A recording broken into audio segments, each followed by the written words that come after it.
All right. Welcome to this extremely special episode of Crunch Time with Katelin.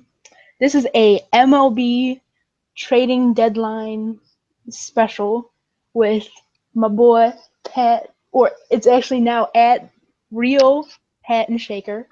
Yeah, so the haters don't get it twisted. So, so the haters don't get it twisted. I, So the I ain't no haters other. don't get it twisted. I ain't no other. I ain't fake Pat and Shaker. I'm the real Pat and Shaker. Yeah, I no, keep it 100. many copies, only one real thing. Thank you for having me, though. No, yeah, you're. I mean,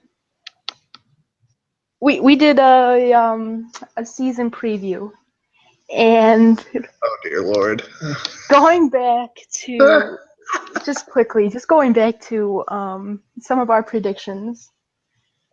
God, we were so wrong. We were Yeah, so we're wrong about a wrong, but lot of these. I think we may. So far, I think we may have only got one thing correct, maybe at the most, and that might be like the last place teams in each division. I don't know because I think I picked the Orioles as the last place team in the East or the fourth place team, and they're in first place. So Well, yeah, or congratulations. second place.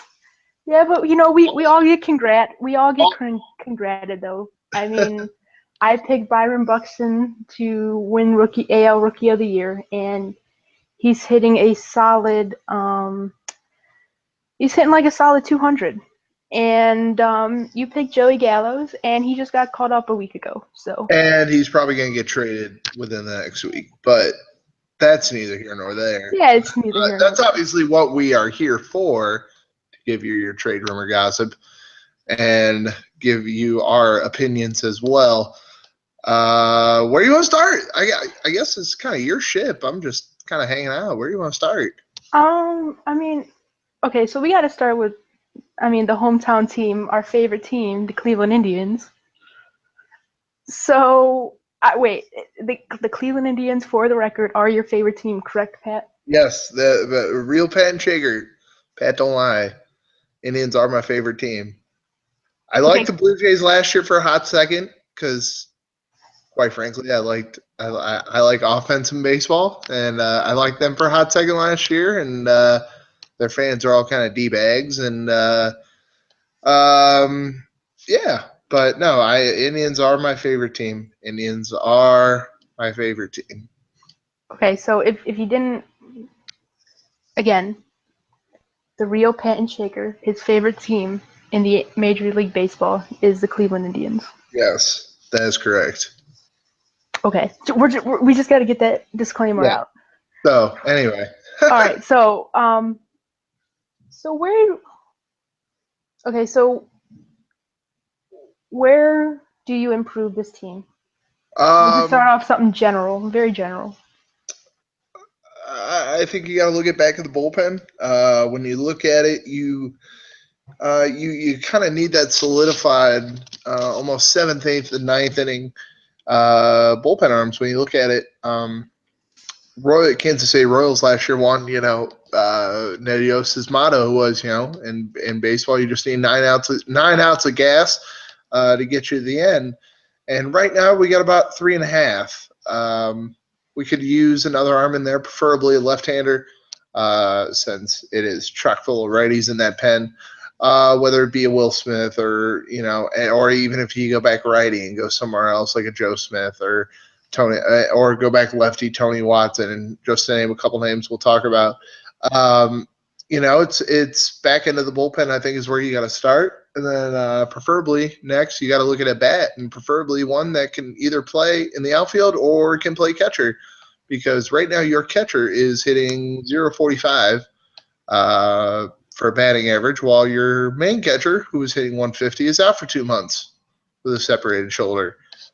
So that is going to be a glaring hole coming up here in the late season, leading into the postseason. So I think you got to start with the bullpen and then go from there to a offensive bat, and preferably with a catcher.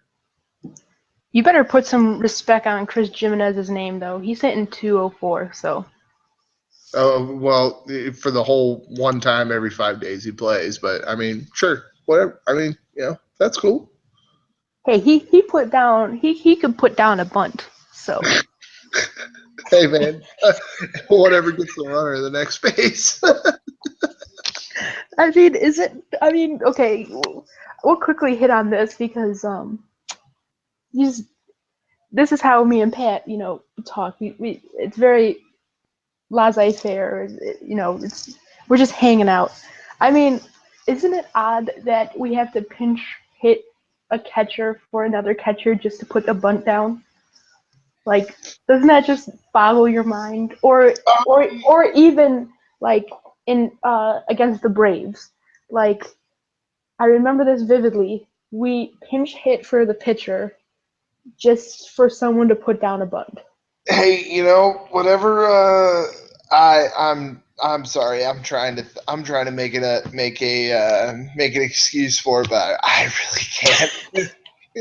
I mean, I thought I've seen it all, and I've also seen them start JB Shook in a playoff race in years past. So, I mean, I guess you can say you never know what you're gonna see in baseball today. I mean, we survived the 2012 season, which I mean probably was the worst season I've ever seen. I mean, you had Johnny Damon. He played like 60 games for you in left field, and then Aaron Cunningham would always come in in like the seventh inning just as defensive replacement, and it's like he's hitting better than Johnny Damon. Why Yep. are you playing Johnny Damon? Yep. But I know for a fact he had I'm gonna say like 17 write-in votes for the All-Star team because I know I wrote in like 10 of them, and Richard wrote in the other 7. So Oh my goodness. Oh dear. You know what? It's one of those you sit back and if you're a team that has had a turnaround of any sorts. I know the Rangers in recent years. You sit there and go, "Wow, where how the times have changed." I mean, for real, they have definitely changed a lot. So Absolutely. we'll start with the bullpen and some of the guys you just talked about, and uh, obviously Will Smith and Joe Smith. They both come in. If they both come in, or even just one of them, it fills a need. We desperately need another guy in the bullpen. I mean, I know Brian Shaw. I mean, if you subtract the 4 outings he had, his ERA is like 1.5. But it's like every time he goes out, it's like you really don't even know. He just puts so many people on base, and I know there's someone's gonna listen to this and be like, "Oh no, see, statistically, he his pitching with runners on base is only 12% of the time." But it's like it just seems like every time he pitches, he falls behind in the count. The eighth inning is always interesting, except tonight, which is funny. Since we're gonna, Well, you were also playing Oakland, so yeah, that is I true. mean, outside of Josh Reddick, I don't. This isn't the Oakland teams of years past where you're going to sit there and with the Damon Isringhausens, the Moneyball teams. This isn't a team to write home about. I mean, I'm not really scared of Marcus Semien, to be perfectly honest, or Josh Reddick for that matter. Um, I think when you look at these top flight relievers, the Andrew Miller, Joe Smiths of the world, in reality, you're probably only getting one of them. I think the price. I mean, let alone the price. I believe it was Bleacher Report earlier today came out and said, Yankees are willing to listen to Andrew Miller, but they are going to take their time with trying to find the right package for him. Um, you might need to go with one of these lower tier. Yeah, if you want 2 bullpen arms, you're going to need to get a top tier, whether it be a Joe Smith or anyone like that, and also maybe a lower tier, whether it be Fernando Abad, Mark Zubchinski, things of that nature. But the price is just going to be a little bit too high to get multiple. No, yeah, and that's the thing. And plus, why would you get two bullpen arms? I mean, to be perfectly honest, I mean, yeah, I mean, in a perfect world, yeah, I'd love to have Will Smith, Joe Smith, LaCroix, and like Danny Valencia, but that's not going to happen anytime Yeah, soon. yeah. But just someone um like you were saying, Will Smith, probably exactly what the Indians need. Like, we need another left-handed another lefty out of the bullpen. He signed long term. He's not a free agent until 2020. Mm-hmm.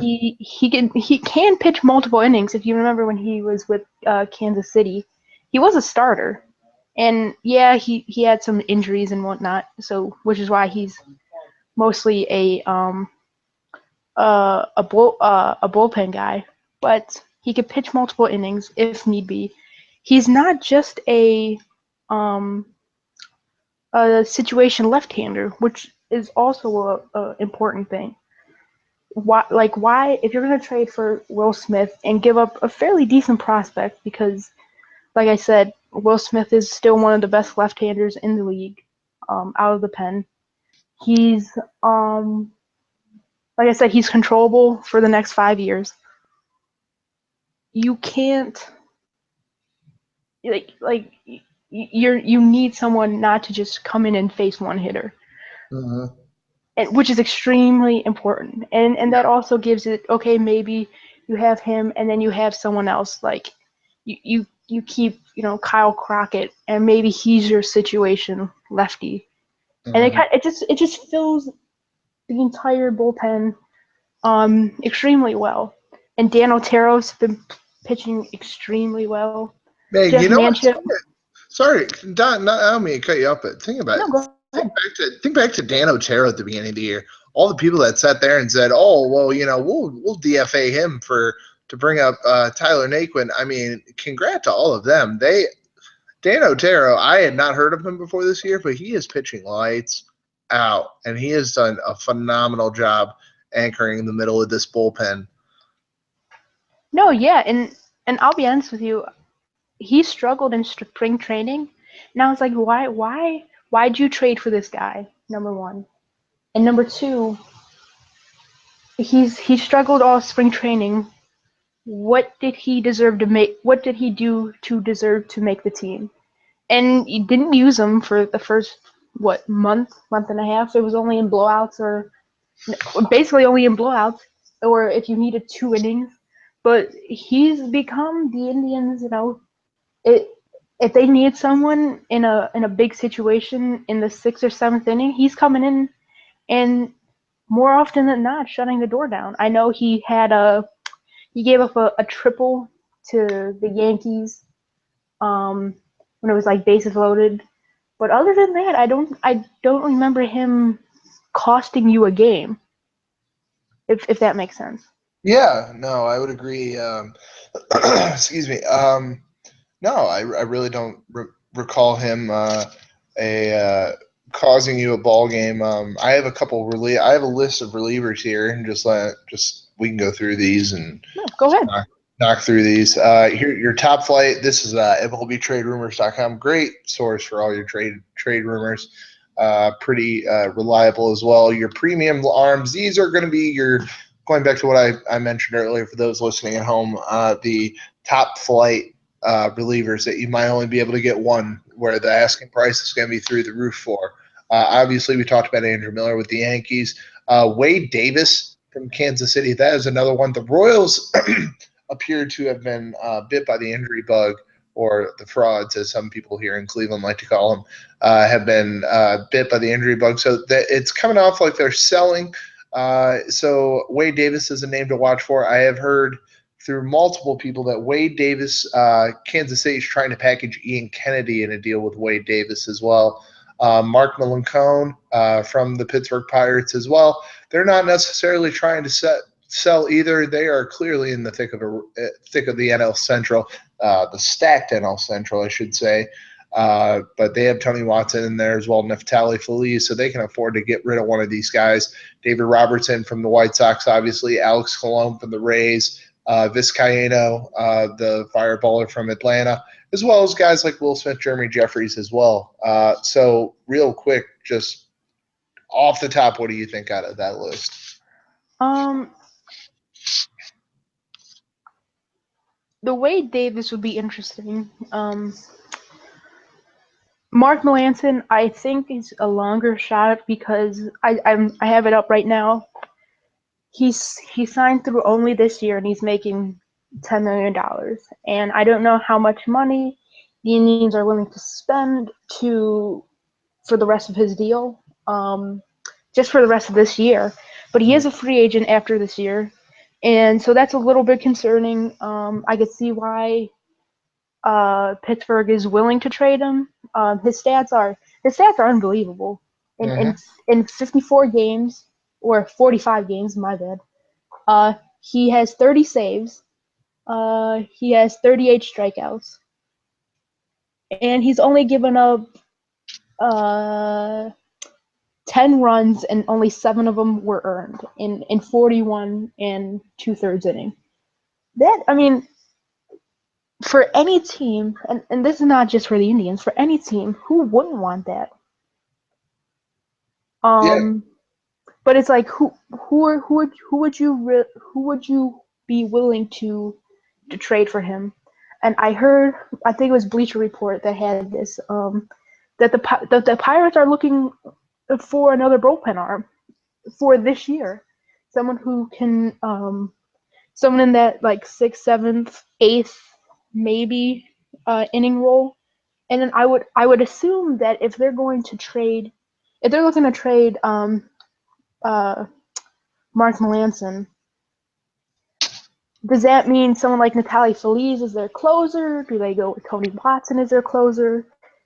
Maybe that makes Tony Watson not available.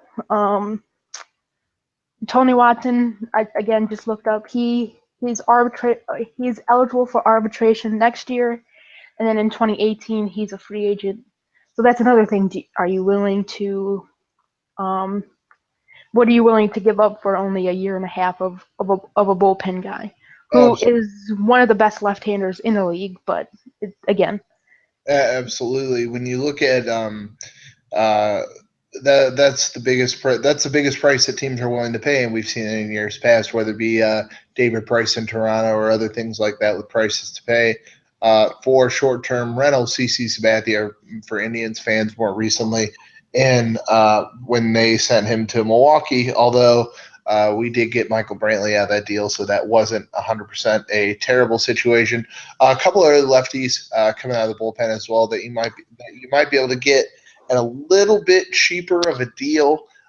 Boone Logan, Mark Zubchinski, who we saw tonight in the Indians game as well for the Athletics, as well as Eric O'Flaherty out of Atlanta. Boone Logan, I think, not to get all sabermetricsy on everyone, but he has a 17% swinging strike rate, and they've mostly been achieved against your left-handed hitters as well. So it's an idea as well. The Rockies, they're trying to build a foundation, so they might be willing to get prospects as well. It's it's a buyer's market, I think, for relievers. Unlike last year with the amount of starting rotation pitchers that got sent around to different teams. It's definitely a buyer's market. And then if you want to shy away from left-handers, a couple that you could use long terms. A name we've all heard before, Jenmar Gomez, is available. Houston Street from the Angels. The Angels kind of seem to be packing in because of all the injuries that have hit them as well this year. So a lot of options, but again, in the words of in the old trade deadline narrative, how much are you willing to pay uh, for that piece to put you over the top? And in this case, the Indians, with the exception of John Heyman, everyone has said that the Indians are willing to spend. It's just that's what it is. I mean, quickly, because you talked about Wade Davis and Ian Yes. Kennedy. Yep. Wade Davis, he has a team option for $10 million for next year. But with Ian Kennedy, this is another thing. Like if they're trying to package him, he he can opt out of his contract after next year. But I don't Mm-hmm. think he is because he's been struggling. But from 20 okay, so next year he'll make $13 million. And then in 2018, 19, and 2020, he's going to be making $16 million a year. And at 35 years old, and especially like if you're the Indians or any team that needs um starting pitching help, why would you give why would you want Ian Kennedy for $60 million a year? I completely understand that going into next year, free agency, there's not going to be many pitchers available, but you Mm-hmm. still got to be like smart about your money, and that's why part of me I don't I'm not upset that the Indians aren't willing to give up someone like um, Clint Frazier or Zimmer for Andrew Miller or Aroldis Chapman or basically anyone big, Jonathan Lucroy. Yes, their window is open for this year, and on paper it looks like it's going to be open for the next 4 years. Mm-hmm. But it also seems like because you have guys like Lindor and Jason Kipnis to an extent, Jan Gomes is signed long term, even though he hasn't been playing particularly well since he signed his big contract. Jose Ramirez has emerged. You could still, even if you lose Michael Brantley, who I believe is going to be a free agent after next year or 2018. I'm pretty sure it's after next year. I'll check right now. But Mm-hmm. but you could, based on the potential of these guys, you could probably almost kind of replace. I mean, I know it's hard to imagine replacing someone like Michael Brantley, but replace Michael Brantley with a Clint Frazier, and then you have Tyler Naquin, who I know I have a a love fest with him, but like he's right now he's hitting 330 in 68 games. Like nobody expected that. He does strike out a lot. That is one thing. But just the way baseball is played now, nobody really cares about strikeouts. I mean, it is what it is. Yeah. But it really looks like you can replace a lot of these guys, and I don't know why you would. I don't want to say, risk, the future for this year, but because what we deem the future with Clint Frazier and Zimmer is only like a year and a half away. That's what I don't get, because we're thinking of literally tomorrow instead of like next week. We're not even thinking like 3 months from now, like Yeah. in baseball term, or Yeah. we're thinking like just next week. Yeah. So why would you, you know, make, yeah, maybe tomorrow and the next day after very pleasant, but in a week from now and you don't have anything, and Jonathan LaCroix leaves you in free agency, like, and you don't have Clint Frazier, and it kind of just sets you back another gap. And then when the kid who they just drafted this year, whenever he's ready to come up, Francisco Lindor will be in one of his last years of his contract. Yep. So that's why I just don't understand. Like you could sell me on a lot of this stuff, but someone like Jonathan LaCroix, you can't. You just can't. The only guys I'm willing to get and trade either Zimmer, Frazier, or even both is someone who's not a free agent until 2019 at the latest. Mm. Yeah. Because that would be the end of our window to begin with. You know what I'm trying to say? Yeah. Absolutely. Um, I think it's what you got to make. It's what in reality, you got to be so careful with that you're not willing that you don't ship the farm out for a 1 year rental. I mean, look at what at the time Milwaukee shipped out. Going back to the CC Sabathia trade, and they shipped out a lot of their top prospects, albeit Matt Laporta ended up turning out to be a flaming bust. So obviously they knew more than uh, others. At the same time, though, for example, you take a Roldis Chapman. That might have been living under a rock, but Roldis Chapman traded for Guybert Torres, Billy McKinney, Adam Warren, and Rashad Crawford. Think about it this way: that's 4 of your top 15 prospects right there. I think if you're the Indians, for example, or any team, uh, you need to you need that commitment from that player that you might be getting. And bravo to the Cubs for being able to get an extension out of him for this. But you gotta be able to get that commitment, because if you're shelling out for your top 15 prospects for a excuse me, for for something like this, a player of that nature, you need to be able to uh, be able to have that commitment. And for a team that's one piece away, or in this case, a team like the Cubs are trying to establish themselves as World Series contenders. And there's no guarantee that Aroldis Chapman, who is a free agent this off season, he goes back to the Yankees. Like, I believe, and they might not have agreed with this, but they might not have agreed to this at the time of the deadline. Was, I believe, if I recall, and we may have to do some digging on this.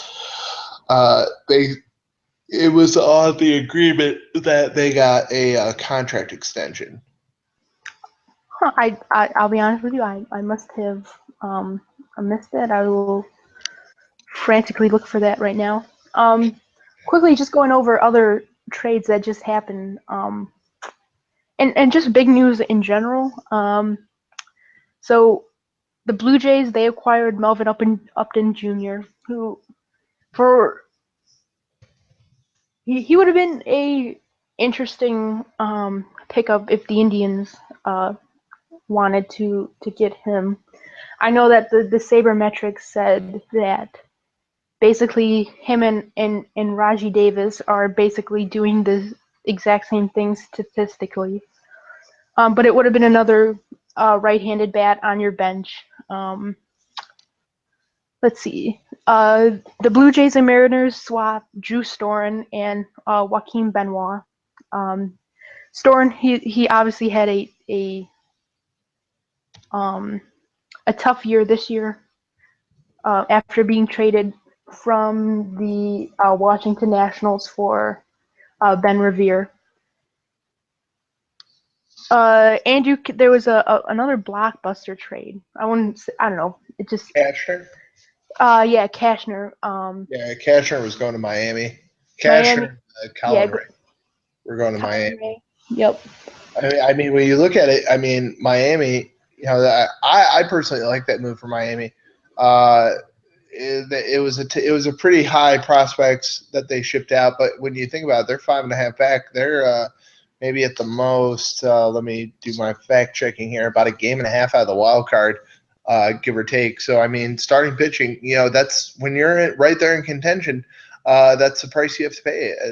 From sometimes, and we've discovered that San Diego is obviously becoming a seller, selling off all those big contracts that they had over recent years. Uh, I think going back, what was the other one? Melvin Upton, you were bringing up about the Indians. That's just a very, excuse me, that is just a very, if the Indians were to get Melvin Upton, which I know they were in talks for a while, that's a really expensive bat to leave on your bench. I think a team that gets a guy like Melvin Upton, that's somebody that's going to need to be out on the field playing and contributing on a daily basis for this team. Yeah, but I mean, I believe he's a free agent after this year. He's, yeah, I mean, he is extremely expensive. but at the same time, he does give you a bit more power than basically anyone else you have in the outfield. I mean, you're not getting. It's surprising me that Rajay Davis, what does he have, eight home runs or something? Tyler Naquin came out of nowhere and he has 12 home runs. Yeah. So I mean, it is an odd. It would have been nice to have someone like BJ Upton. I'm not like, yeah, we need him or anything, but it would have been an interesting dynamic to this team. Yeah, quickly go into the Angel Cashner trade and Colin Ray. I'm surprised. I mean, I know they gave up what's his name? The Carter Cap and God, I completely drew a blank. Um, They Jared Kozar. I know, and I believe Carlos Kozar is coming off of a bit of an injury, but I mean, you gave up a mid a third or fourth starter and Carter Cap, who even though he has a goodness, I a little distracted. He came off a Tommy John I had to surgery. carry it. Going back to it, they gave away two. I mean, I guess you could call it mid-level players, but at the same time they also had they also gave away their 2015 first-round pick, and I believe it was Naylor. If I go back here, Yeah, Josh Naylor. Yep. yeah, that was their 2015 draft pick, who they already paid a to just to get him to sign in Miami, and I guess this is kind of a low key congrats to Miami. They had to pay $2.25 million signing bonus to their first round pick. So it's one of those kind of situations where, again, like with the general moral of the story, and I hate to repeat, what's the price you're willing to pay in this situation? I think Cashner will be a good fit. He's scheduled to make his first start according to Don Mattingly this weekend. So it'll be a good. It should hopefully play out to be a good situation for the Marlins. No, yeah, and the Marlins just reinstated D. Gordon today also. Yep. So, I mean, it does seem unlikely that they'll win the East. No, I think the Nationals are playing way too good at baseball right now. Which is my point. But who wants to play the Miami Marlins, whether at home or away, against um, Jose Fernandez? Yeah. No. Who wants to play a one-game playoff against him? No. No one. Yeah. Nobody wants to play against him. Yeah. And also, like, even if even if his pitching doesn't, schedule up to, like, maybe they have to use him in, like, the playoff clinching game. Andrew Cashner is still a number 2, a top end of the rotation type guy. So, absolutely. And their lineup, I mean, each row's hitting 335. Mm-hmm. They have Christian Yelich, who's hitting 316. Yeah, They have Yelich. Marcell Ozuna, who's hitting 349. Yeah, all-star. Giancarlo Stanton, yeah, he's hitting 245, but he still has 22 home runs, and he can still hit the ball like 800 miles any given game. They're getting D. Gordon back. They still have Martin Prado. He's hitting 325. Hechavarria, he's hitting 250, but he's playing shortstop. Derek Dietrich, 310. yeah, exactly. It's like what?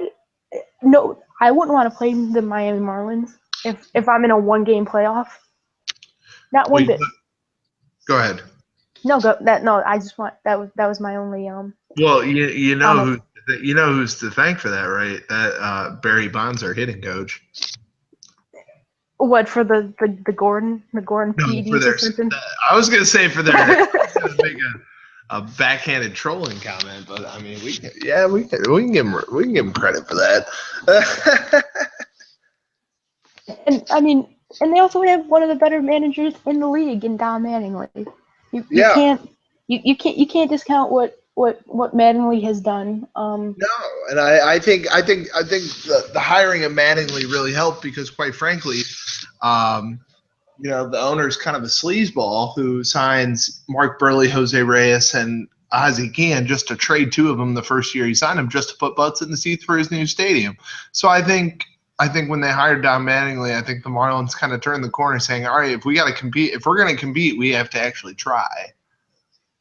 No, and Which for for real. some owners in sports, I'm not going to name any names in particular, but one of them lives right down the street. One of them's right down the street here in downtown Cleveland. That's pretty difficult to do.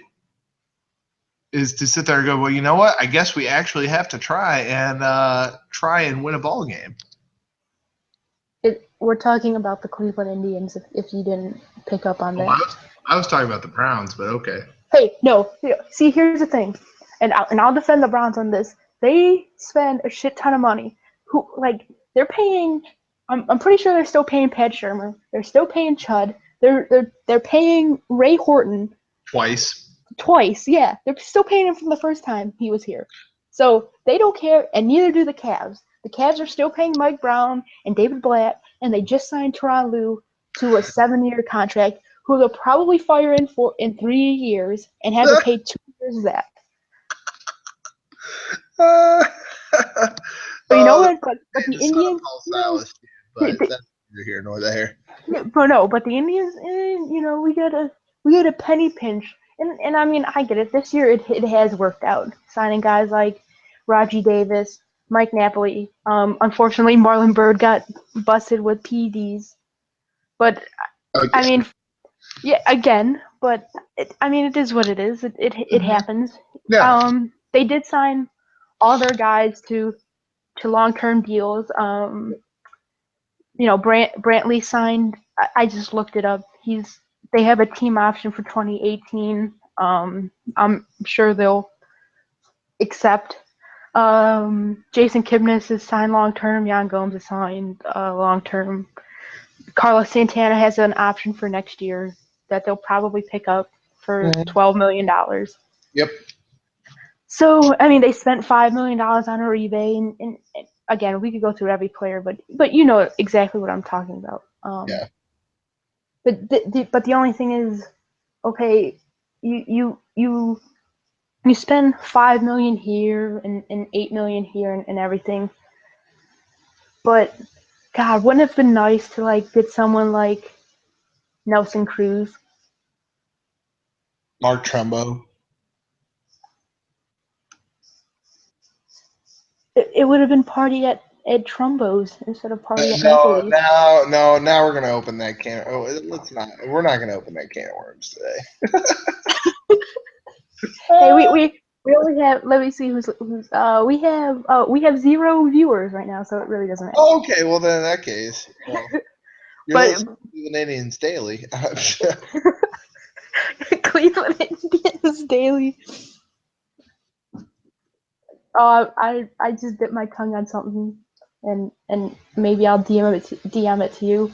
But anywho, just going to the Indians. I know we talked about bullpen arms.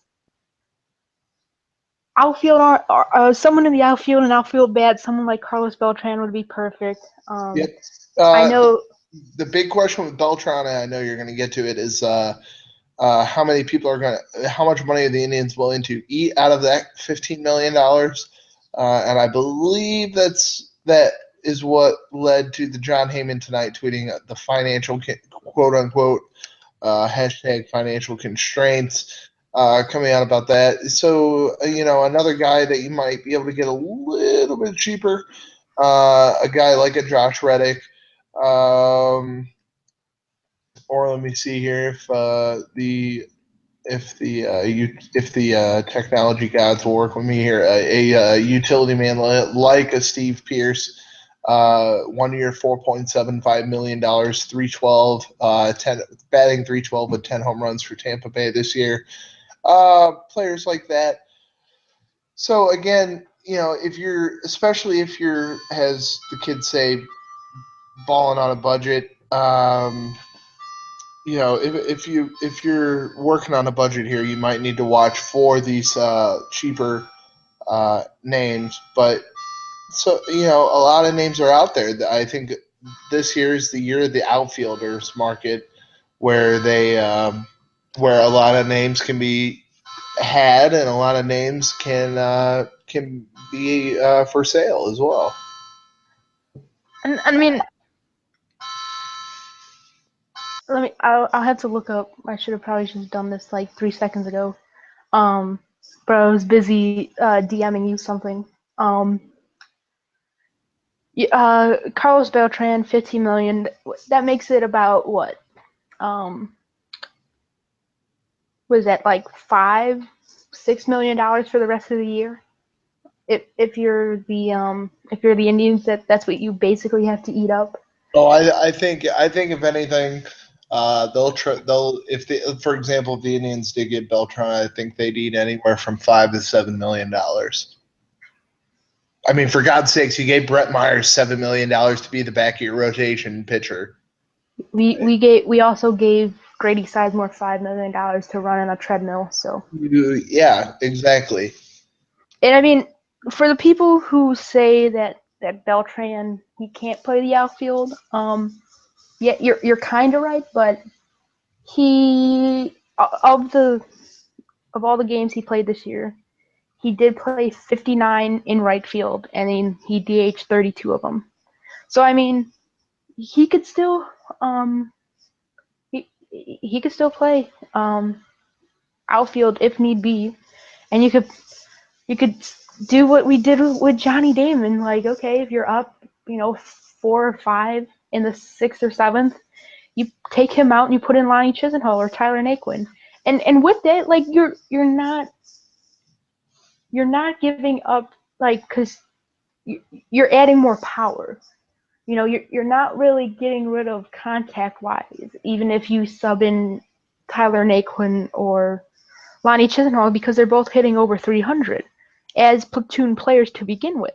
Mm-hmm. So I an interesting point that people seem to forget a little bit.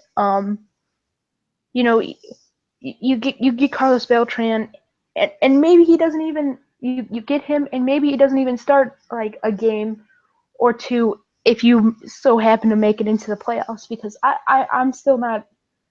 Part of me is like, I think the Indians are going to win the Central, but another part of me is like, if we don't make a move, I could see this team falling right on its face. Yeah. Just for the fact of, like, you need to show the players in the clubhouse that you're willing to take one more giant leap. Yep. And I mean, since 2011, we've only made one actual big name trade, and that was to get Ubaldo Jimenez, who was signed long term, and we gave up Drew Pomeranz and Alex White and Matt McBride and all that stuff. So I think it's really important to get that big bat, and that's why I love Carlos Beltran. I know a report just came out today that there's a potential 3-team trade with the Dodgers, the Reds, and a mystery team. I know it was reported that it was the Tampa Bay Rays, but it seemed like there was a few conflicting reports on who the actual third team was. But basically, it was Jay Bruce going to the Dodgers and Yasiel Puig getting traded from the Dodgers to the mystery team. And he's only 25 years old. The Indians have prospects to give up to Cincinnati if need be. So why not someone like Yasiel Puig? You put him in the right field, and that's one of those guys who signed long term. He's not a free agent until 2019, 2020. He would be the perfect guy that the Indians would get. Yeah, he's kind of a locker room headache, but from all reports, the the locker room is basically set. Yeah, I mean, it's one of those wild card kind of players. You don't know what kind of Yasiel Puig you're going to get. Uh, the bat obviously isn't there as much this year as it has been in years past. But it's that risk you're willing to take. The metaphor that I was describing to a friend of mine a couple of days ago. I said, you're riding your bike up a huge hill. You need that last push to get over the hill. Are you going to stop and just let yourself roll backwards and fall off the bike? Or are you going to give yourself that last push to get over the top? That's what a lot of these teams that you're going to see making moves at the deadline are. They are that team that's sitting right at the top, right coming up on the crest of the hill, and they're trying to push themselves over the top to be contenders.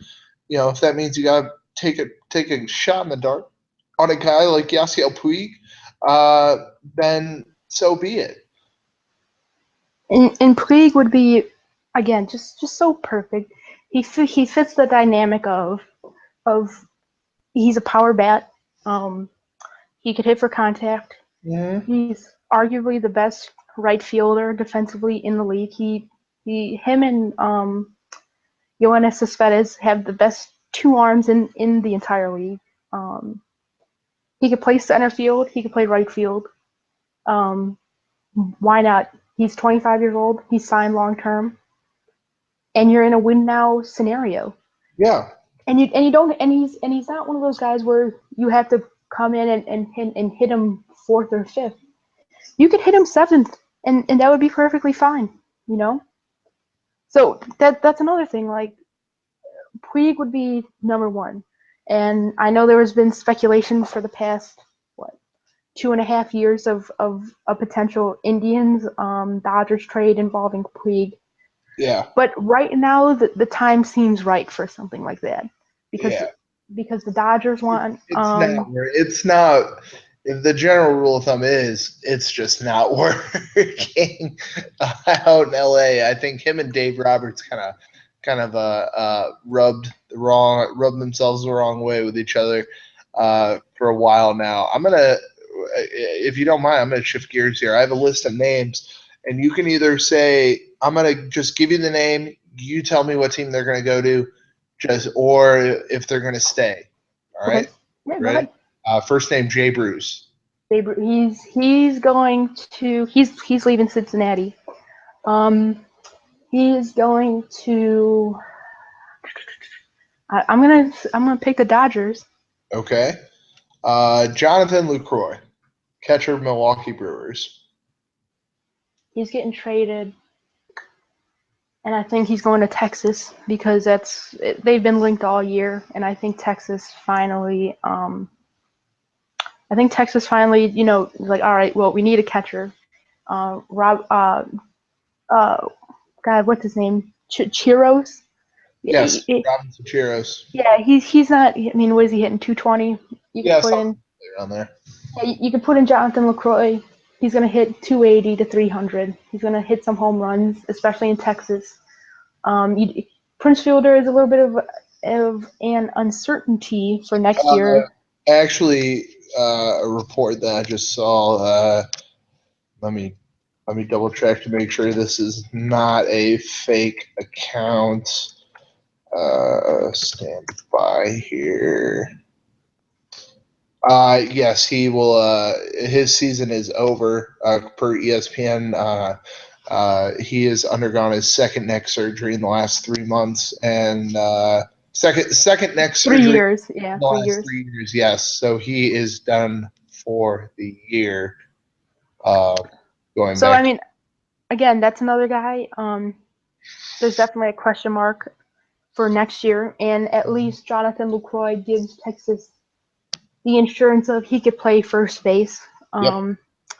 And honestly, Texas is willing to spend money, so I'm sure if they wanted to, they could easily re-sign him and give him the money he rightfully deserves. Because, I mean, what is he? he's getting paid $3 million this year, and he has a team option for $5 million next year. Oh yeah, no, That's probably one of the best. I mean, guys who are coming off of you know, their main deals. That's probably the best bargain.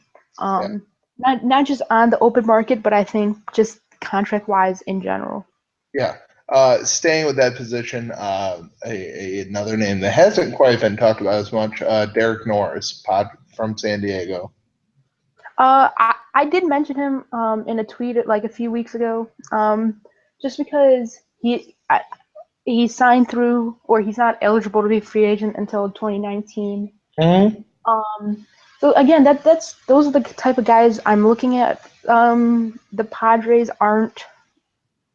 They're trying to trade him, and I know they have a younger rookie that they're slowly they want to build around him and at catcher instead of Derek Norris. So I'd love Norris. He could, he's hitting 220, 225 right now, but you're not going to have to give up a whole bunch for him. And he's obviously giving you more than Roberto Perez and Chris Jimenez. And Yan Gomes is an uncertainty because you got a separated shoulder. So it's going to take a while for him to come back. He's not going to be able to play in minor league games because he's not expected back until the end of August, early September. And there aren't any minor league games to play. So you're going to have to, what do they call it? His rehab is going to be with actual live MLB at bats, and that could definitely set him back immensely. Josh Reddick, Oakland Athletics. Going back to Derek Norris, I don't think he gets traded. Maybe next year. I think he's safe. I think the only catcher is going to be LaCroix, just because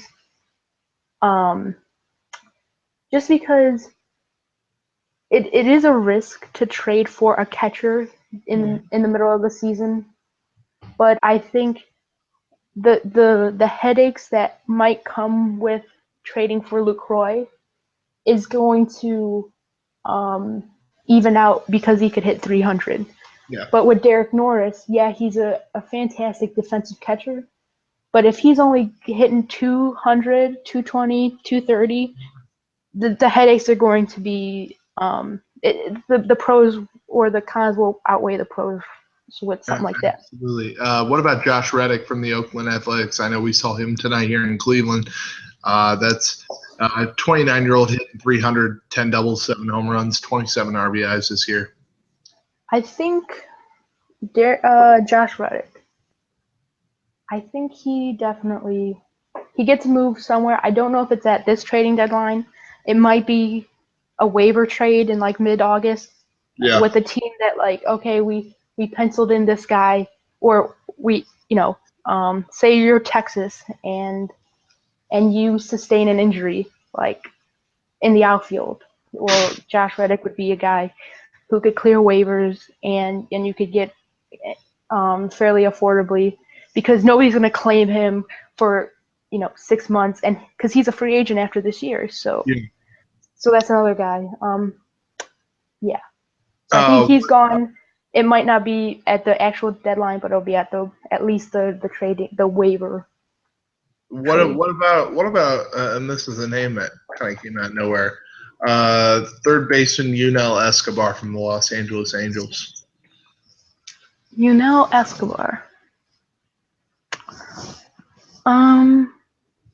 He's batting .325 with 22 doubles in the final year of his contract. 2 teams linked to him were the Mets and the Giants in late June. Yeah, you know what? He would be perfect for the Mets. Just another bat for them. Yep. I know they just went out and got actually, no, they didn't. Or did they? They just traded for Kelly Johnson again? Or did Kelly Johnson just get traded back to Atlanta or something? Something like that. It was like Kelly Johnson. I think it was Kelly Johnson. I think he signed with the Atlanta again and then just got traded to the Mets. Yeah, he just got traded to the Mets. So Yeah, Kelly Johnson could play multiple positions. But Escobar would be a perfect fit for the Giants. Mm-hmm. Considering you don't know what you're going to get with Duffy. The Giants, they just traded for Eduardo Nunez. Yeah, great Uh, move. yeah, fantastic move. Especially Hunter Pence is hurt, Joe Panic is hurt, and even if he just basically if he's a starter for the next month, and then you Mm-hmm. get those guys back, and he goes onto your bench. Someone who could hit a double or steal a base or play any outfield position and second, short, and third is, I mean, that's a typical Giants move in my opinion. He's Yeah, one of those guys who could play any position. He's a poor man's Ben Zobrist. absolutely. And then the last name I have a 1 year, $4 million deal. Steve Pierce, who we brought up earlier from Tampa Bay, 312, 11 doubles, 10 home runs, 224 plate appearances. Yeah, I think Steve Pierce is someone. If the Indians make a move, it's going to be someone like him. Absolutely. Steve Pierce is the guy that more and more, the more you think about it, um, that's the kind of player that you can expect to go to a team like the Cleveland Indians. Somebody who's not only putting the bat to the ball this year and having a nice year, but also is very affordable for a team that might not have like a Dodgers team, for example, or things like that. I mean, if you have him here 1 year, $4.75 million, that's next to nothing for a utility man. That's giving you 310 batting average with 10 homers. Steve Pierce would be a name that I would not be upset with. And then I have two pitchers. Both are the same team, but I'm going to ask you for each of these. Chris Archer. Yeah, he's not going anywhere. He's not. Are you sure No. about that? Cam, Yeah, I think Texas needs back of the rotation. That's a name that keeps coming up.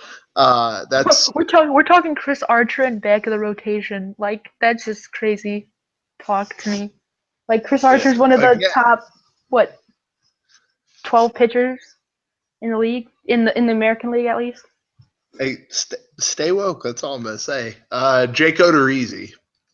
Um,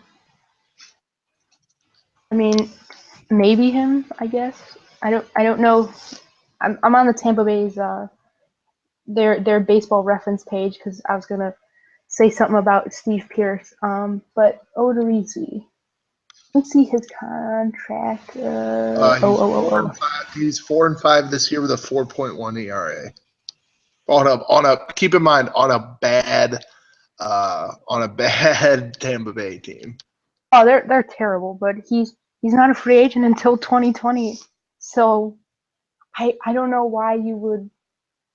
I don't understand why you would. I don't know why the Tampa Bay would trade him because he's not a free agent. But I mean, I suppose if someone entices them with a deal, I Yeah. think he was part of the Will Myers trade too. Will Myers and let me see. I know riveting podcast. Milwaukee, Kansas City Royals. Oh, the name I don't is. know, but anywho, he was. I don't know. I wouldn't. I don't. I don't think he's getting traded. Yeah, no, Yeah. he's not. But quickly on Steve Pierce and Yeah. someone who's perfect for the Indians. Someone who could play multiple positions. Let's see. He has of his 440 career games, he has 200 games at first, 196 in the outfield, and of that 196, 115 in left, 91 in right. And then he's played 32 games at second base and 12 games at third. So he's the prototypical Cleveland Indian, someone who could play multiple positions. his splits are incredible against left-handed pitching. And even this year, he's only played in 58 games, but he's hitting 312. He doesn't seem to strike out a lot. He only has 38 strikeouts and 200 at bats. He could hit a occasional home run, occasional double. I mean, on paper, he's exactly what the Indians would go get, if that makes sense. Maybe not like need wise, or I mean, he kind of fits a need, but he's a veteran. He could.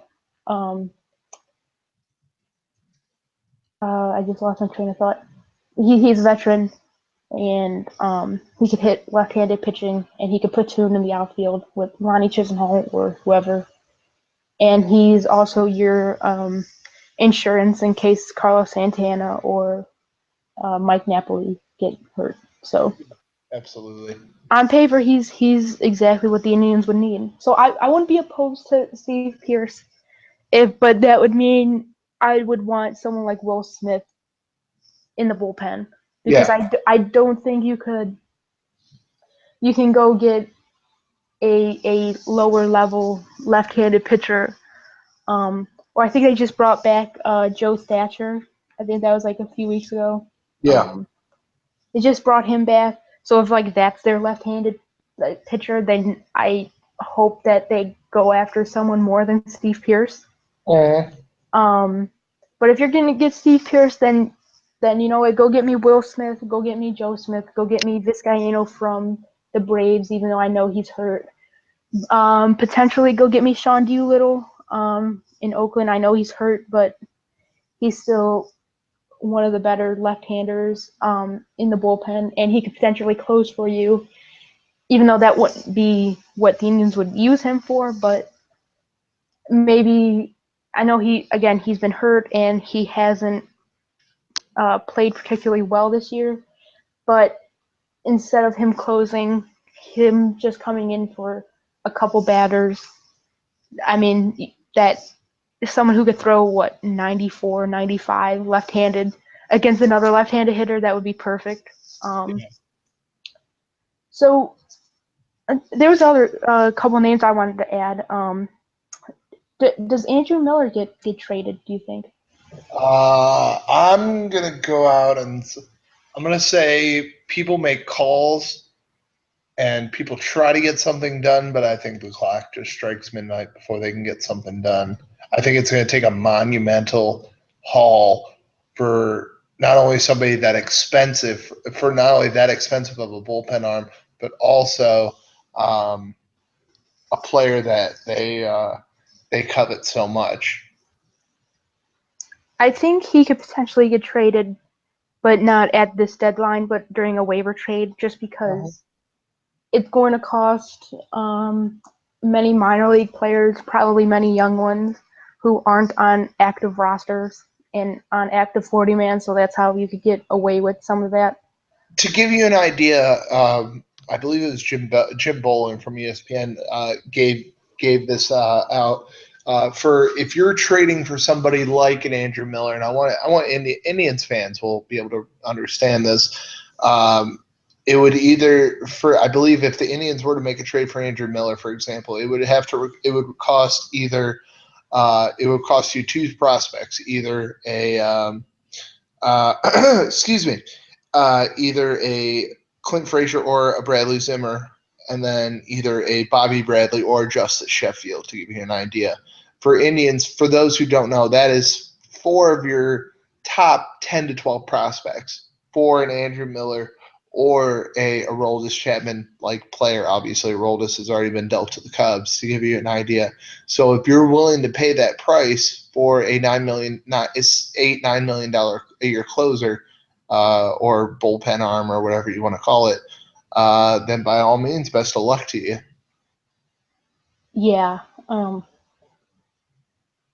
I mean, that's why I don't think the Indians are going to make that particular trade, just because, like you just said, the entire haul. And I got a couple more names. I also wanted to add someone like Shelby Miller or even Zach Greinke, because I did hear a report that that the Diamondbacks might just say, screw this year and screw what we tried to do.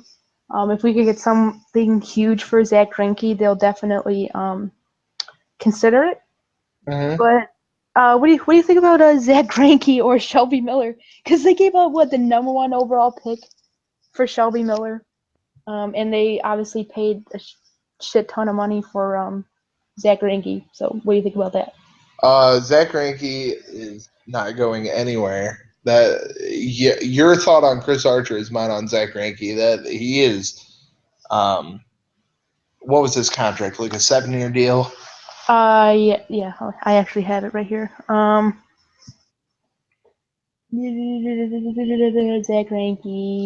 Greinke. Yeah, it's a 6-year deal. He signed through 2021, Yeah, and he's getting paid $34 million. I think a player like Zach Greinke, he will not be even in the breath of trade discussions till probably year 3 of that deal. I think they just put a lot of money into a contract. Shelby Miller, I think he's a back of the rotation kind of arm that a team that might be looking for a fourth or fifth starter might be able to use. That might be able to get you eat some innings for you. So I think Shelby Miller has a better chance of those two to be traded. To whom I'm not really sure. I just think between the two, definitely Shelby Miller is more likely to be traded. There, with Shelby Miller, I just don't. I think it would That's a be interesting. bad Arizona team. You got to keep in mind. No, yeah, but he's pitched horrible. He has a 6+ ERA. He was just sent down to the minor leagues Yeah. to work on some stuff. But Mhm. I just don't. I mean, I know I just threw out the names, but I don't think they get traded. But I wouldn't be surprised if someone like Shelby Miller got traded to again someone like Texas who desperately need a third or fourth man in their rotation. There's also a couple other guys that just we're just throwing out names Yeah. as of right now. But Ryan Howard, No, no, he stays. no. I don't think anyone. I don't think anyone. Some teams are desperate, but I don't think any team's that desperate. I mean Trade for a 30 plus year old DH with absolutely zero knees. yeah, that is true. I just feel bad for Ryan Howard. He was always one of my favorite players Hey, when I was growing up. sometimes shit happens when you're running to first. You can't control what happens when you're trying to jog to first base. Yeah, He went, God, that was sad. Wasn't that in a playoff game too? yeah, that was last out of an elimination game. Yep. And then after that, he hasn't Yeah, been. it wasn't the same after that.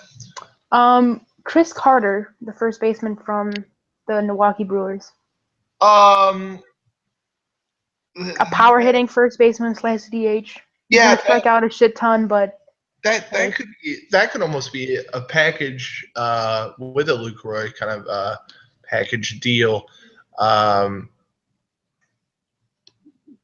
that could be a package deal option. In the end, I personally think he stays. Uh, but if anything, I could see him in a packaged deal. Actually, a tweet just came in from Tom Hodricourt, Brewers beat writer for the Milwaukee Journal Sentinel, about 10 minutes ago, saying if there is a leader in the clubhouse for Jonathan Lucroy, you wouldn't be able to tell. Brewers still discussing options internally, multiple deals on the table. So actually that's perfect because I was gonna ask you what did you think of Jonathan Lucroy? Where does he go? Because you asked me, I said what I thought, but you didn't answer a question. So that's perfect. Perfect segue. So where do you think he goes? Jonathan Lucroy, I think a lot of teams have the opportunity to use a player like him. I think he's the top catcher in this market. Uh, personally, I wouldn't be surprised. I wouldn't be surprised if you went to a team like the Mets. I've heard a lot of Travis d'Arnaud being thrown into a package for a player like Lucroy. I'd have to go on. I'm going to go on a limb, and I'm going to take a shot in the dark and say I think the Mets would be the team to get him. God, they would be that give sorry Words right in your mouth. yeah exactly, giving up d'Arnaud would be exactly what You got to think d'Arnaud and a couple of prospects for. I mean, okay, so d'Arnaud and who, like, you could probably package someone like d'Arnaud and like Zach Wheeler, because I know he's hurt, but he's just coming off of uh Tommy John. He probably won't be 100% until. Yeah. I know they said he'll re-debut this year sometime, but he's not going to be 200 innings for another 2 years probably. So Milwaukee isn't going anywhere fast. So why not give up d'Arnaud and Wheeler for Lucroy and maybe someone like Lucroy and Will Smith, or Lucroy and Chris Carter, because I believe Lucas Duda's hurt. I believe so as well. Yes. So, and yeah, they have James Loney, but I mean, you could probably have Loney play against right-handers and Chris Carter play against left-handers. Yeah. And Loney's one of the best defensive first basemen in the league, so you could always sub him out. Chris Carter would be perfect coming off the bench if you need a big hit. Yeah, he'll most likely strike out, but you get 2 pinch hit home runs, or you get 2 pinch hit home runs the rest of the year. I mean, I'm sure that would help them, get into the playoff picture, or almost help solidify them as at least one of the wild card teams. Yeah. I agree with that. There's so many guys, or there's not a lot of guys, but it's definitely interesting because there's so many teams that are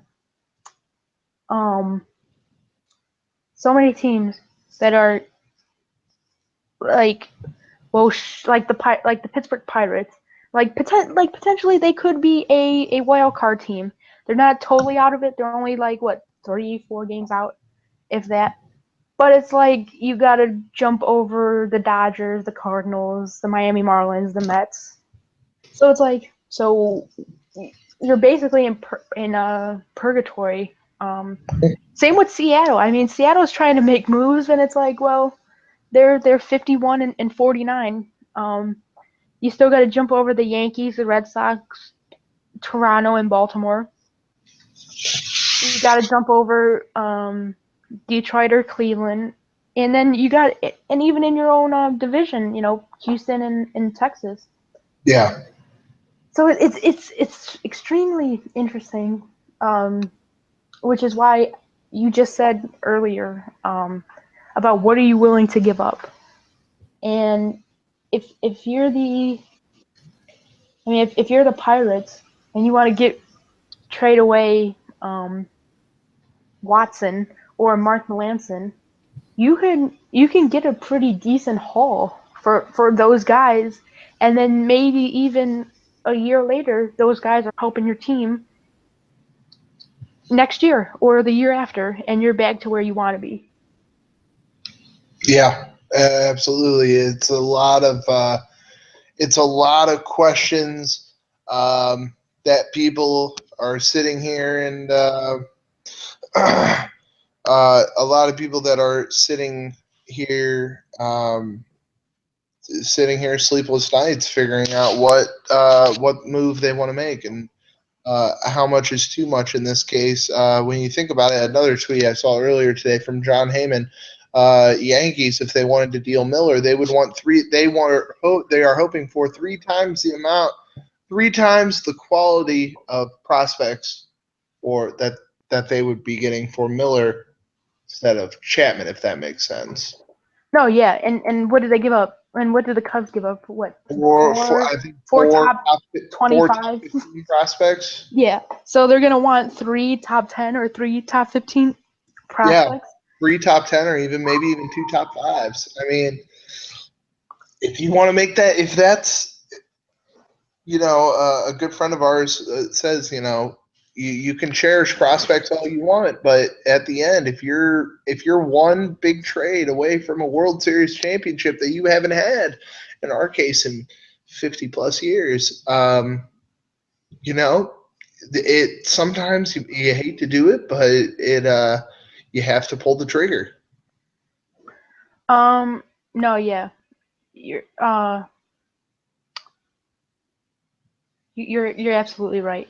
But and I know this is an MLB special, and I know we've been talking mostly about the Indians and whatnot.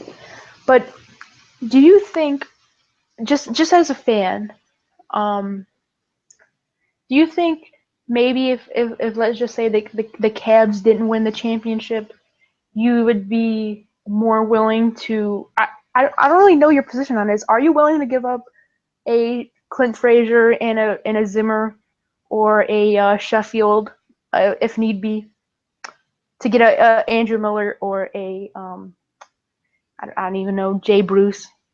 Are you willing to My give up something like ideal, that, or my, Yasiel Puig? my ideal. I personally believe. Excuse me. Personally, the package prospects that I keep feeling the most comfortable of offering is a Zimmer, and then depending on the player, either a Sheffield or a Bobby Bradley. I think Frazier. I think you. I don't think they're in a position for the future to be able to get rid of both, especially with the health of Michael Brantley, the upcoming contract of Michael Brantley. I think one of those does need to stay. One of those two do need to stay, and I think Frazier has the higher upside. Zimmer's just kind of leveling out almost, it seems, at double and triple A right now.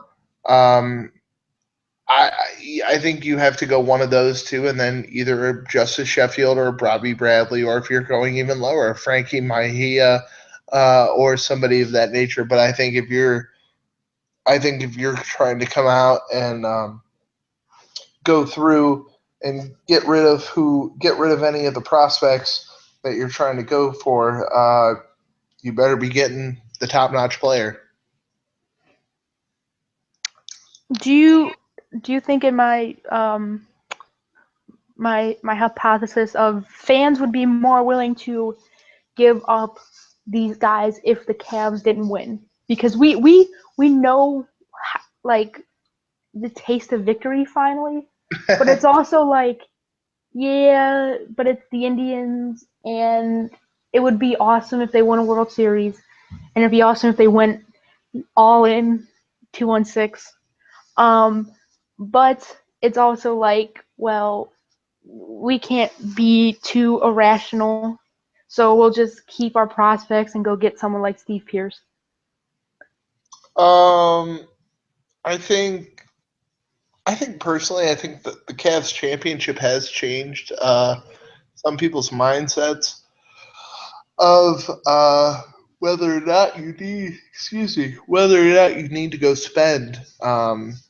Because I think I think in a way, I'm not necessarily busting down the door to spend.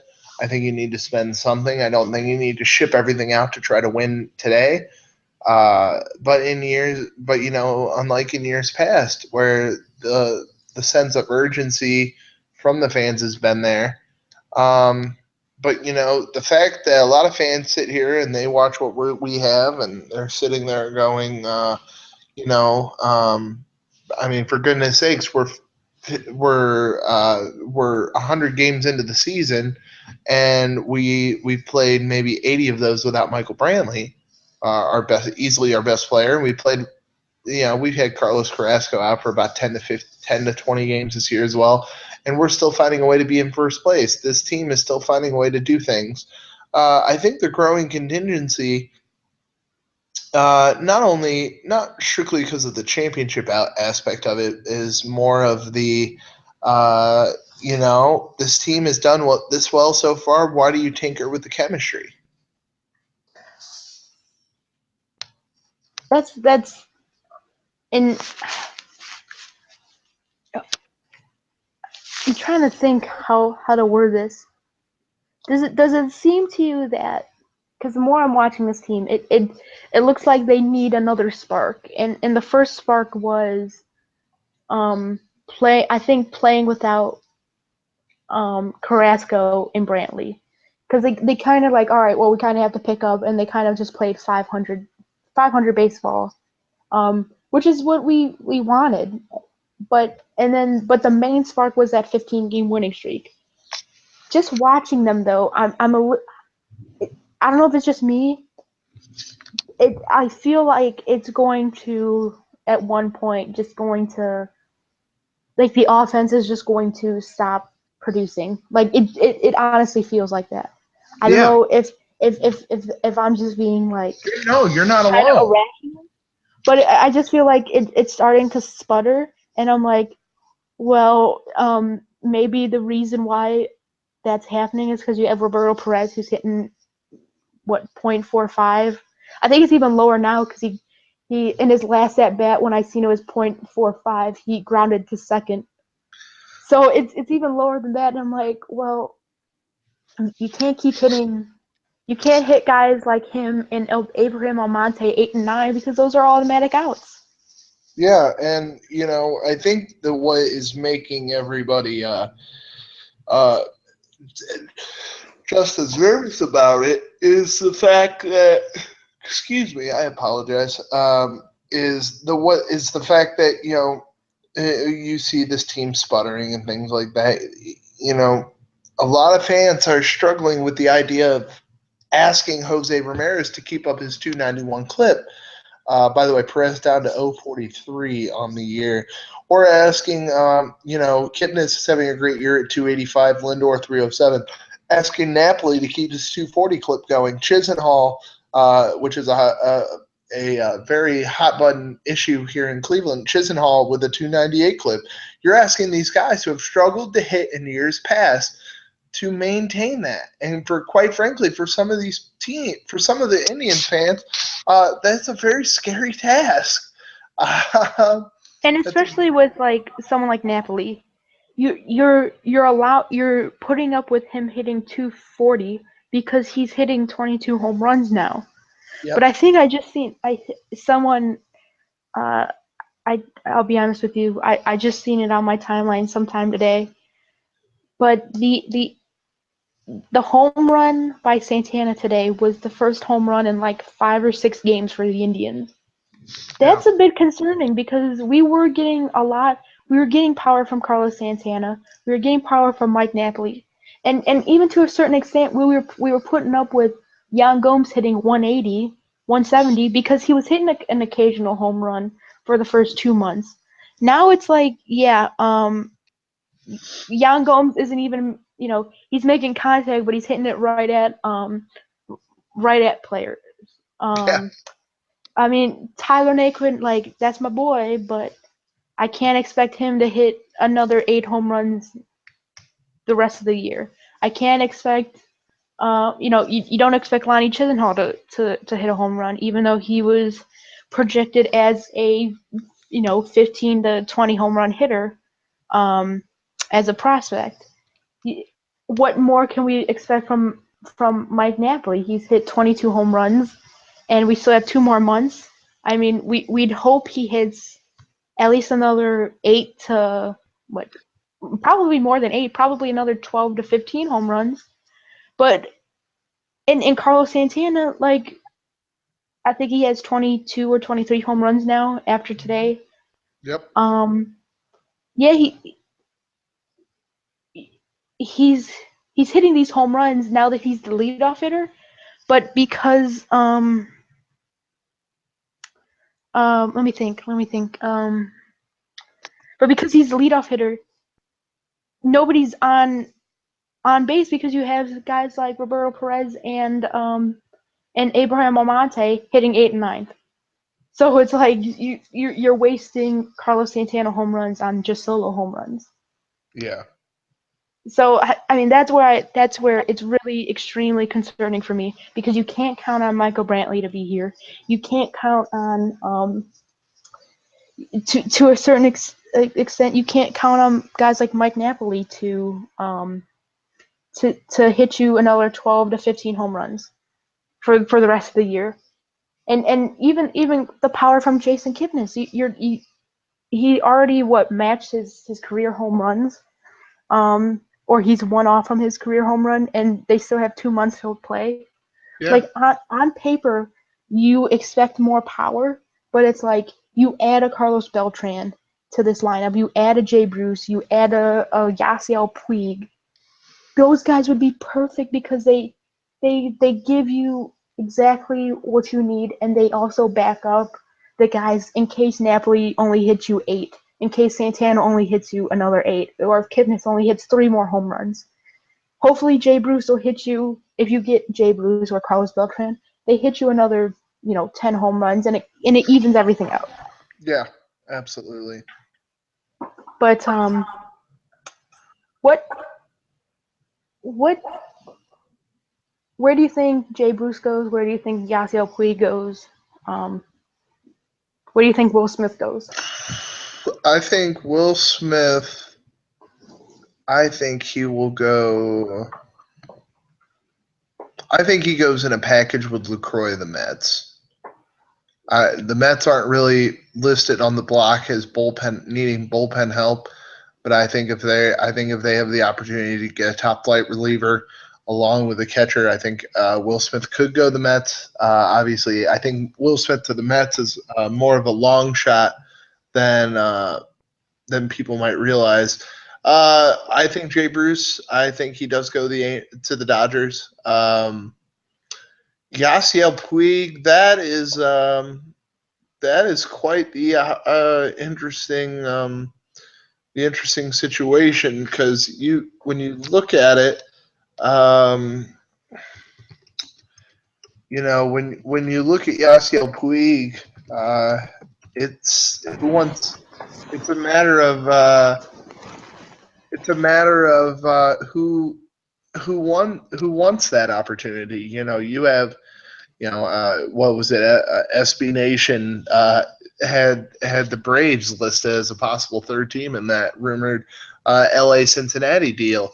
Uh, I think I can't give you a team in particular to take Yasiel Puig, but I'll be honest, it's going to go to a team that's not in contention anytime soon, that's looking to build and have a face of a franchise, whether it be in Atlanta or Tampa Bay or things like that. If you look at it this way, if you get him out to Atlanta, you're putting Ender Enciarte and Yasiel Puig as your corner outfielders. That's not a bad foundation to start with. No, that really isn't. And we bring up Atlanta quickly. What about someone like Nick Markakis? I mean, he's a veteran corner outfield. Yeah, he hits left-handed. This isn't just for the Indians, obviously, but um, someone like Toronto, who who's currently running out Ezekiel Carrera in right field. I know that Joey Bats is hurt, but you know, someone like him would be perfect for the Blue Jays, I think. I think I actually think if this team were to buy, this would be a team to look at. I think Kansas City would be a team that could look at a guy like a Nick Markakis, especially since Paulo Orlando's bat is cooling off. He's hitting a mere 217 since July 1st from fansided.com. I could see that being a veteran outfielder that you could put with Alex Gordon out there that could help them get a little bit of spark or just help them carry over through their injury plagued times. I could definitely see that. That would be the Royals. That would be a perfect fit for them, actually. Yeah. Um, I'll quickly. We'll try to wrap this up. Do you think the Indians make a trade? And who are we getting? What are we giving up? And what is your predictions for the rest of this year? And maybe Um, we might just do a post trading deadline podcast live stream just to recap all this and give our opinions on yeah. what the Indians do or don't do. But what's Yeah. your opinion? What they do? I think they're going to. I think they will make a move. I think they will go for the bullpen first. I don't think they're going to make a blockbuster trade, whether it be a Lucroy or a Puig or any of those top flight names. I see them going bullpen and a bat as well. A Tony Watson makes a lot. I could see like a Tony Watson for one of your prospects, and then Steve Pierce for maybe a lower tier prospect and some cash. Going making those kind of moves. So I could see a bullpen arm and even a utility guy, because we know Tito loves these utility guys that you can plug and play at any position, like a Steve Pierce in this case, who's having a very decent year on a very minimal salary. So I think they do make a move, 1 to 2, with a bullpen arm and a bat. Not necessarily a top flight bet, but I think someone that can be serviceable for a team uh, for the down the stretch leading into the postseason. I unfortunately have the same um, kind of prediction mindset because we've seen this all before. We've seen that even though they're in first place and it's going to be extremely frustrating because someone like Carlos Beltran would just fit so perfectly for this team. Um, I just see someone like Steve Pierce again, someone like Abad, the lefty from the Twins. Minnesota. I could potentially see someone like Kurt Suzuki. I know, again, trading catchers is rare, but if you could get a Kurt Suzuki and an Abad, um, that would kind of fit the Indians the Indians' main needs. Like they need Yeah. a bat. They can't uh we need a bat. Kurt Suzuki, he's hitting 292 right now. He could catch, and then Abad is your lefty out of the bullpen. But I see someone like, again, I think Steve Pierce is all but going to the Indians. The Indians and Rays have a good relationship. Kevin Cash, the Indians' former bullpen coach, is now their manager. Uh-huh. So there is a little bit of writing on the wall. Um,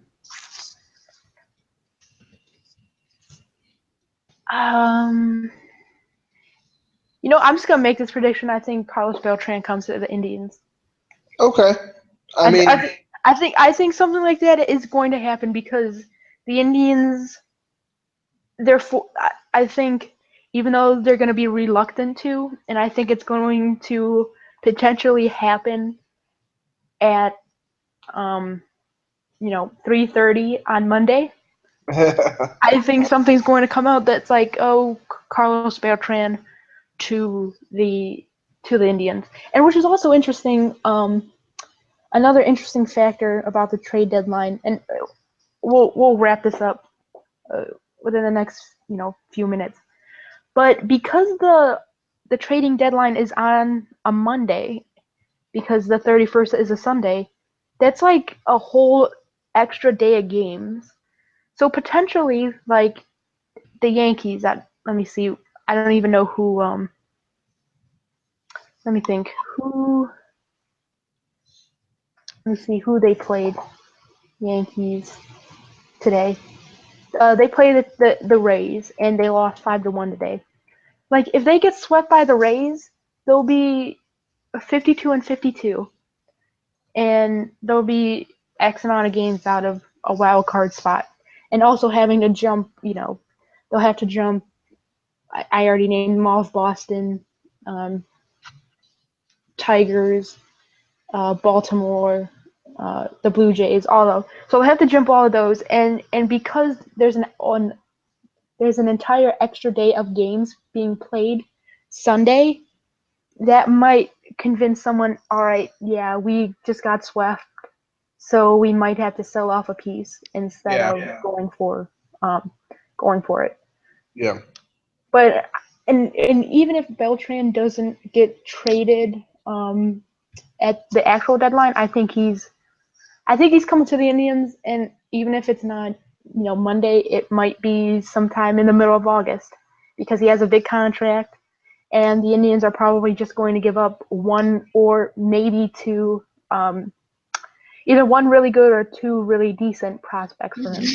So he would be a perfect waiver trade in my opinion. But I'm just gonna drive the Carlos Beltran to Cleveland bandwagon. So Yeah, I mean, that's the great part about the trade deadline. You can hear 20 different names mentioned in the course of 4 days, and by the time the day of the deadline rolls around, it'll be the 21st name that nobody mentions. So, yep. And I wouldn't be surprised if the Indians stand pat. I wouldn't either. Literally nothing would surprise me. It would scare the life out of me. It would scare the life out of me, but I mean, they know this organization better than anyone else, and the common saying goes, and we can leave on this note, is that if you make decisions to appease the fans, you usually end up sitting with them in the end. That's a fantastic way to end this. Yeah. So that's a lot. That's what 30 major league GMs are sitting around doing, thinking, how can they make their teams better? And like I said at the beginning, you're riding that bike. You need that last push over the hill. Which team's going to do it, and at what price?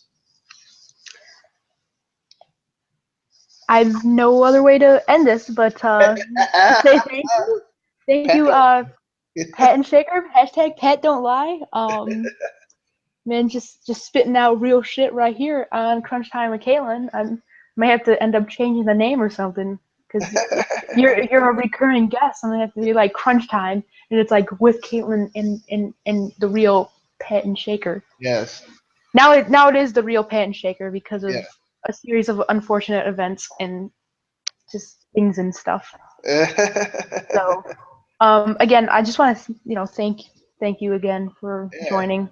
You've been doing this for like 2 hours, so. Really, it's been two fucking hours. Jesus. All right. Cool. So yeah, I appreciate it. It'll be fun to watch coming up here the next couple days, and we'll see whose fax machine can send the trade request fast enough come Monday at 4:00. Yeah, and hopefully it doesn't happen like the Elvis Doomerville. The fax didn't come through, and somebody else ended up with the player. So yeah. So again, thank you. You can follow Pat and Shaker at the real Pat and Shaker on Twitter. And again, thank you so much. Yeah, always appreciate it.